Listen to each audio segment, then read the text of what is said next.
Australian And then uniform and you're ready for that. Actually, what sacrifice have you made with your life to get where you are now? Yeah, so the life of an elite athlete is one where there are a lot of sacrifices. So there's a lot of things related to your eating, sleeping, your recovery, doing the right things around that. And I also work pretty much full-time hours at work as well. So for me, it's all about making sure I do the right things at the right time to get the most out of my training. So setting my work hours around that so I get enough sleep, so that I'm eating the right things, making sure I meal prep. I do a lot of driving to get to training. There's a lot of things that go into the sort of end product that we've got at the moment. So yeah, so when you say you work full time, what sort of hours are you putting in for your training and your work, and what actually drives you to keep going to work and to actually train? Yeah. So I'm an exercise physiologist. So depending on the week, it fluctuates. So I work on a client basis, but a lot of weeks are on average sort of 30 to 35 hours a week is what I'll be working. Training wise, I do a similar amount, so that 30 hours a week. And I guess for me, having like that goal to sort of be best is what drives me a lot.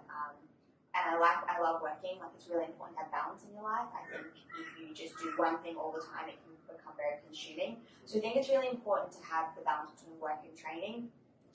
It allows me to sort of, keep things in perspective and keep life really fresh and new and happy and keep doing things that I love to do. Cool. So how important is that when you're doing that training, how important is your recovery over top of your training and your nutrition that you've actually spoken to me about a long time ago? Yeah. So your recovery and nutrition is so important. I think for me, it's been a really long journey. Like, I've lost a lot of weight, getting back into training and stuff, because I only started jumping sort of 4 or 5 years ago. So seeing my dietitian and nutrition is so important, sort of eating around training and making sure that you're getting the right fueling. And along that same line, recovery is so important. So if you're injured, you can't compete. So as important as training is, you can't compete unless you're uninjured. So it's really important that you're doing the right things sort of around training, so stretching, mobilizing, massage.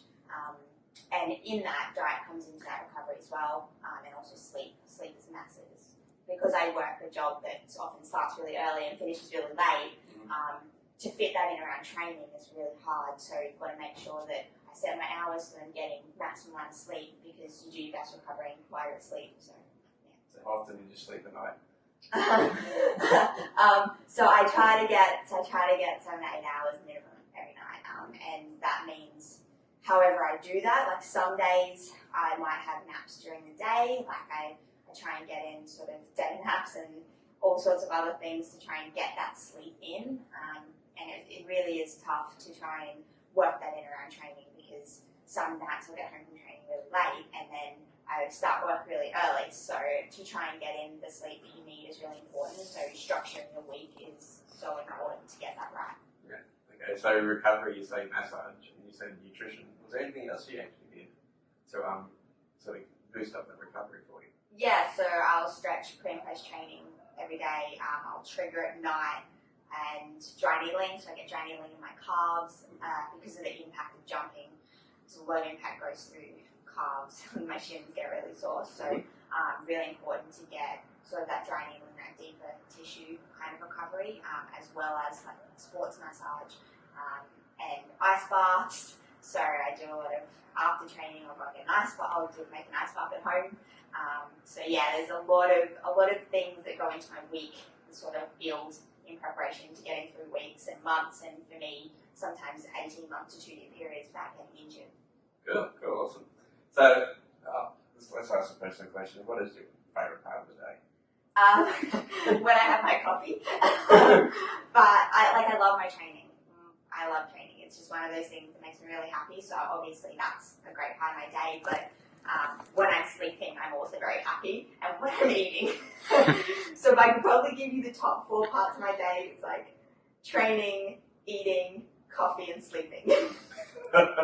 Awesome. I live a very exciting life. Cool. Thanks very much, Lisa, for coming, and thanks for just sharing a little bit of your story. No worries. Awesome. Thank you. Great.